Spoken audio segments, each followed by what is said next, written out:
Hello guys, welcome to iExamB. My name is Vikram and I'm your Computer Awareness Faculty. So guys, सबसे important आज क्या है आपने देखा होगा DRDO CPTM। इसमें हम लोग कंप्यूटर साइंस से रिलेटेड हर चीजें आपको बता रहे हैं। आपको पर्टिकुलरली मैंने सिलेबस बताया, ठीक है। मैंने आपको ये बताया कौन कौन से उसमें आपको पढ़ना है, कौन कौन से टॉपिक्स आपके लिए इंपॉर्टेंट है। तो आज उसी की एक सीरीज में मैं आज आप लोगों को कंप्यूटर लैंग्वेजेस बताऊंगा। देखिए यहाँ पे दो चीजें बहुत इंपॉर्टेंट होती है। अगर कोई ह्यूमन बीइंग है तो वो आपस में जो दो लोग बात करते हैं तो उनके बीच में कम्युनिकेशन का एक सोर्स क्या है, वो है उनके पर्टिकुलर लैंग्वेज। तो यहाँ पे जब भी मशीन से रिलेटेड अगर उसमें कम्युनिकेशन होना है, सीपीयू का डिस्प्ले से, डिस्प्ले का मदरबोर्ड से एक दूसरे का कनेक्शन होता है, तो वो किस लैंग्वेज में होता है ये आज आपको बहुत जानना इंपॉर्टेंट है, क्योंकि एग्जाम में इससे रिलेटेड आपको बहुत सारी चीजें देखने को मिल जाएंगी। यहाँ पे मैं आपको बताना चाहता हूँ कि जो हमारा कंप्यूटर अवेयरनेस है, जैसे कि आपने डिप्लोमा में देखा होगा, तो यहाँ पे आपको लैंग्वेजेस बहुत ज्यादा देखने को मिलती है। आज मैं यहाँ पे आपको बेसिक तरीके से बताऊंगा व्हाट इज लैंग्वेज, ठीक है। लैंग्वेज क्या होती है कंप्यूटर की। तो यहाँ पे अगर हम लोग सबसे पहले बात करें कंप्यूटर जनरेशन की, तो अभी करेंटली 5th जनरेशन चल रहा है और फर्स्ट जनरेशन में आपने मशीन और असेंबली लैंग्वेज को देखा था। हालांकि असेंबली लैंग्वेज यहाँ पे इतनी ज्यादा प्रॉम्प्ट नहीं थी, इतनी ज्यादा यूज नहीं हुआ। तो यहाँ पे मशीन लैंग्वेज बहुत हार्ड होती है, ठीक है। ये आपको ह्यूमन इसको समझने में थोड़ा प्रॉब्लम होता है इससे, ठीक है। मतलब इंसान इसको समझने में थोड़ा प्रॉब्लम उसको हो जाती है। तो यहाँ पे असेंबली लैंग्वेज को बनाया गया ताकि ह्यूमन इसको समझ सके, क्योंकि यहाँ पे 0 और 1 की लैंग्वेज में ही सिर्फ और सिर्फ मशीन लैंग्वेज कोडिंग, इससे ज्यादा प्रोग्रामिंग होती है। सेकेंड जनरेशन में आपको दिखेगा कि यहाँ पे असेंबली लैंग्वेज आया और कुछ हाई लेवल लैंग्वेजेस आई। अभी मैं आपको आगे बताऊंगा what is high level language, ठीक है। तो यहाँ पे आपको देखने को मिल जाएगा फोर्ट्रान यानी कि formula translation, common business oriented language COBOL. Third generation आता है तो यहाँ पे आपको और भी ज्यादा एडवांस फोर्ट्रान लैंग्वेज मिल जाएगी। सेकंड और फोर्थ कोबोल आ गया, पास्कल आ गया, बेसिक आ गया, एल्गोल आ गया। तो ये सारी हाई लेवल लैंग्वेजेस हैं जिसे इंसान ने बनाया ताकि वो भी खुद समझ सके, और यहाँ पे वो कंपाइलर की हेल्प से वो इसको कन्वर्ट करता है वापस मशीन लैंग्वेज में। लेकिन जब वो इसे बना रहा है, जब वो इसे प्रोग्राम कर रहा है, तो वो इसे हाई लेवल लैंग्वेज में ही करेगा।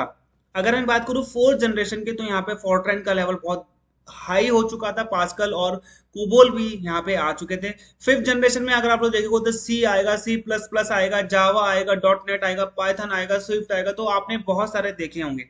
तो यहाँ पे अगर हम लोग बात करें कौन सा हार्डवेयर कौन से जनरेशन में यूज हुआ था, तो फर्स्ट जनरेशन में आप सभी को पता है वैक्यूम ट्यूब से हुए थे। सेकंड जनरेशन में ट्रांजिस्टर आया, थर्ड जनरेशन में आईसी चिप का यूज होता था, फोर्थ जनरेशन में माइक्रो प्रोसेसर, साथ साथ में आपको एक और देखने को मिलेगा, that is very large scale integration, VLSI बोलते हैं। और फिफ्थ जनरेशन में आपका ULSI यानी कि अल्ट्रा लार्ज स्केल इंटीग्रेशन, साथ ही साथ में हम इसे AI जनरेशन भी कहते हैं, क्योंकि यहाँ पे आर्टिफिशियल इंटेलिजेंस का भी यूज होने लगा था। अगर हम लोग बात करें कंप्यूटर लैंग्वेज की, तो यहाँ पे कंप्यूटर्स को आपस में कम्युनिकेट करने के लिए एक लैंग्वेज की जरूरत पड़ती है।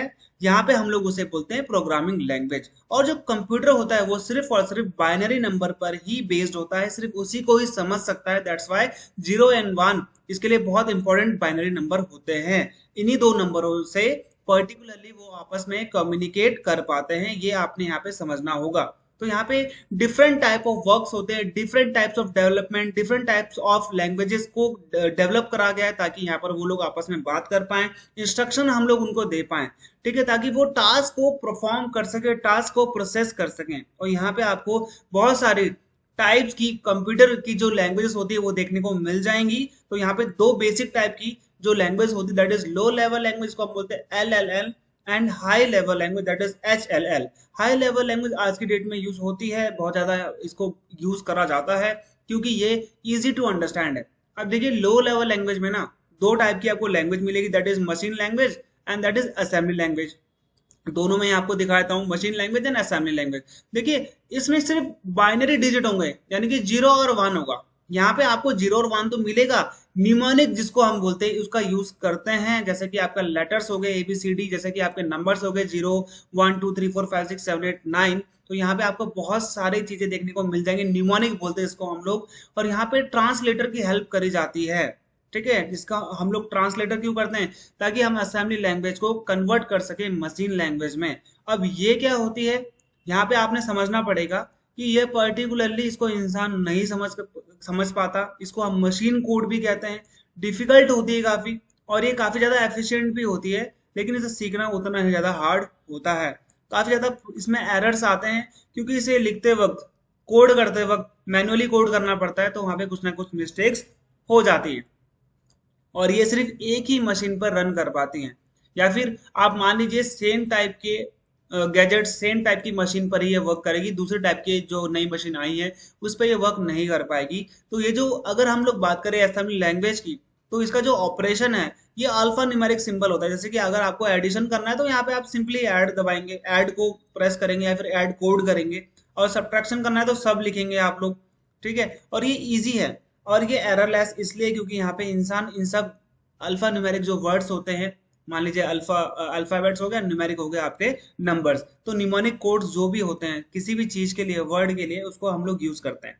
गाइस एक और इन्फॉर्मेशन है आप लोगों के लिए, DRDO CEPTM, इसका CS का कोर्स हमारे द्वारा लॉन्च किया गया है।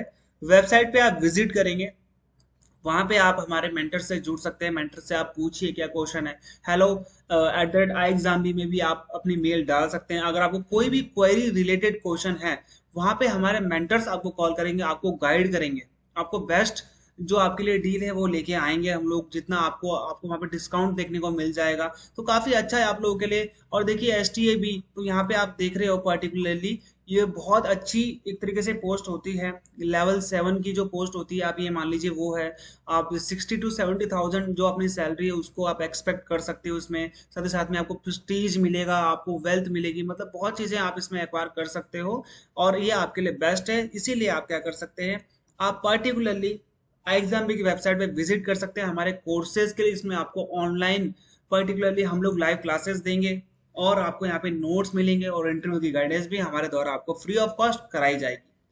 अगर हम लोग बात करें हाई लेवल लैंग्वेजेस की, तो हाई लेवल लैंग्वेज पर्टिकुलर जो कमांड इंग्लिश में होता है, और ये बहुत इजी बनाई जाती है, इजी टू यूज होती है, कोई भी इसको समझ सकता है, प्रोग्रामर, सिर्फ प्रोफेशनल प्रोग्रामर, ठीक है, कोई भी ऐसा व्यक्ति नहीं जिसने कंप्यूटर नहीं देखा हो, नहीं सीखा हो, वो नहीं समझ पाएगा। तो high level language particularly programmer को इनेबल करती है, ताकि वो जो प्रोग्राम्स है वो इंडिपेंडेंटली लिख पाए, उसे किसी और चीज की जरूरत यहाँ पे ना पड़े।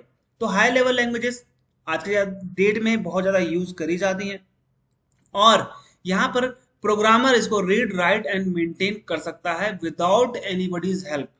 तो प्रोग्रामर जो भी होगा, जो कि प्रोफेशनल होगा, वो इसे अपने आप लिख सकता है, राइट कर सकता है, पर्टिकुलरली मेंटेन भी कर सकता है। और यहाँ पे थर्ड जनरेशन में हमने देखा कि थर्ड जनरेशन से ये पूरी तरीके से डेवलप होकर स्टार्ट हुआ था, और आज की डेट में ये पूरे ऑल ओवर द वर्ल्ड हम इसी को ही यूज करते हैं। अगर मैं बात करूं यहाँ पे हाई लेवल लैंग्वेज की, तो यहाँ पे आपको सबसे पहले मिल जाएगा बेसिक, यानी कि beginners all purpose symbolic instruction code. तो यहाँ पे आपको सबसे पहले जब भी आप कंप्यूटर का कोर्स करेंगे, कोई भी कोर्स करते हैं आप, ग्रेजुएशन में करते हैं, आप डिप्लोमा में करते हैं, आप मास्टर्स में करते हैं CS से, तो यहाँ पे आपको बेसिक तो सीखना ही पड़ेगा।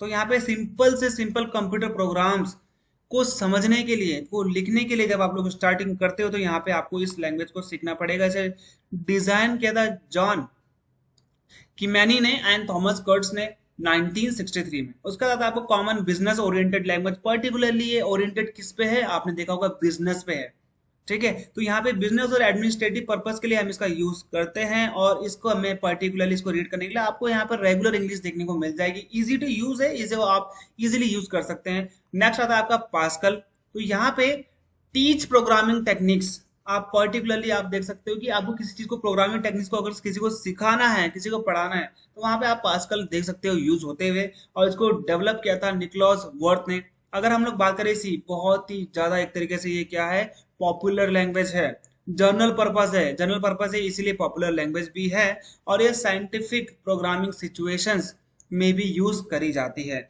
C++ इसी का एक एडवांस वर्जन है। ये ऑब्जेक्ट ओरिएंटेड प्रोग्रामिंग लैंग्वेज है, पर्टिकुलरली किसी एक चीज को क्या करती है, ओरिएंटेट करती है, ठीक है। तो यहाँ पे आपने इन चीजों को समझना है, और जो भी फीचर C के द्वारा यहाँ पे ऑफर करे गए हैं, ये इसको भी इनकॉर्पोरेट करती है।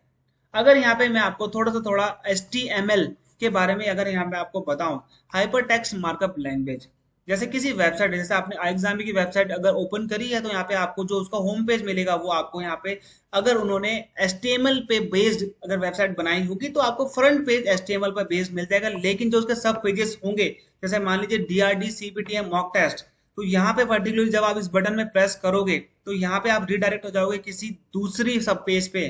तो यहाँ पे मैं आपको बताता हूँ, ये जो DRDO फर्स्ट है दैट इज हेडर 1, ये आपका जो पी पैराग्राफ है दैट इज इसका जो DRD CPTM का पैराग्राफ है ये वो है। अगर मैं बात करूँ बटन की, तो जो मैंने यहाँ पे बटन बनाया है दैट इज कोर्स, मैंने यहाँ पे लिखा हुआ है। ठीक है, यहाँ पे one click particularly button type जो हमने बटन लिखा है यहाँ पे, और जो इस कोर्स का जैसे नाम है यहाँ पे मैंने कोर्स रखा है पर्टिकुलरली, और मैं यहाँ पे क्या चाहता हूँ, यहाँ पे मैंने इस बटन में क्या दिया है दैट इज यूट्यूब वीडियो। ठीक है, तो यहाँ पे अगर आप जाओगे सोर्स कोड आपको यहाँ पे मिल जाएगा देखने को। आप यहाँ पे कोई इमेज भी लगा सकते हो। इमेज के लिए सिंपली आपने पर्टिकुलरली यहाँ पे IMG सोर्स कोड, उसके बाद इक्वल टू, उसके बाद आपने पर्टिकुलरली एगोस्ट्रोफियस खोल के यहाँ पे कुछ भी आप इमेज, जो इमेज का सोर्स है पहले वो आपको ऐड करना पड़ेगा, उसके बाद आप जाके यहाँ पे ऐड कर सकते हो। तो वो सारा का सारा प्रोग्रामर करता है, जिन्होंने भी डिप्लोमा किया है उनको सभी को पता है ये चीजें कैसे होती हैं। तो यहाँ पे सिंपली मैंने आप लोग को एग्जाम्पल के तौर पे यहाँ पे बताया है। अगर हम लोग कुछ कंप्यूटर लैंग्वेजेस की बात कर लें, फादर उनके इन्वेंटर किसने उनको डिजाइन किया है, तो देखो C++ that is Dennis Ritchie, HTML hyper text markup language Tim Berners Lee.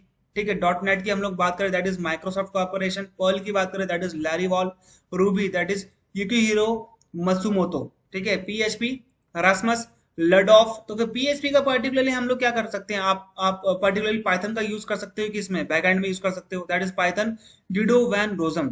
ठीक है, PHP का भी यूज आप बैकएंड में कर सकते हो। डॉट नेट HTML का आप यूज कर किसमें करोगे, होम पेज में करोगे। तो यहाँ पे मैं आपको जो हमारा नेक्स्ट वीडियो आएगा मैं उसमें आपको डीपली बताऊंगा कि कौन कौन से चीजें कहाँ कहाँ पे यूज होती हैं। ठीक है गाइस, तो कैसा लगा वीडियो, कौन कौन से आपको टॉपिक्स में आपको कौन कौन से वीडियो चाहिए आप मुझे कमेंट में बताओ। ठीक है, मैं आपको कमेंट में जरूर आंसर करूंगा। जिसका भी सही कमेंट होगा मैं उसका रिप्लाई करूंगा, जो भी उसका क्वेश्चन होगा। ठीक है, मैं पूरी कोशिश करूंगा कि मैं रिप्लाई करूं, सो दैट आपके जो भी क्वेश्चन होंगे उसकी जो क्वेरी होगी वहां से वो रिजॉल्व हो जाएगी। तो मिलते हैं हमारे नेक्स्ट वीडियो में, तब तक के लिए गुड बाय।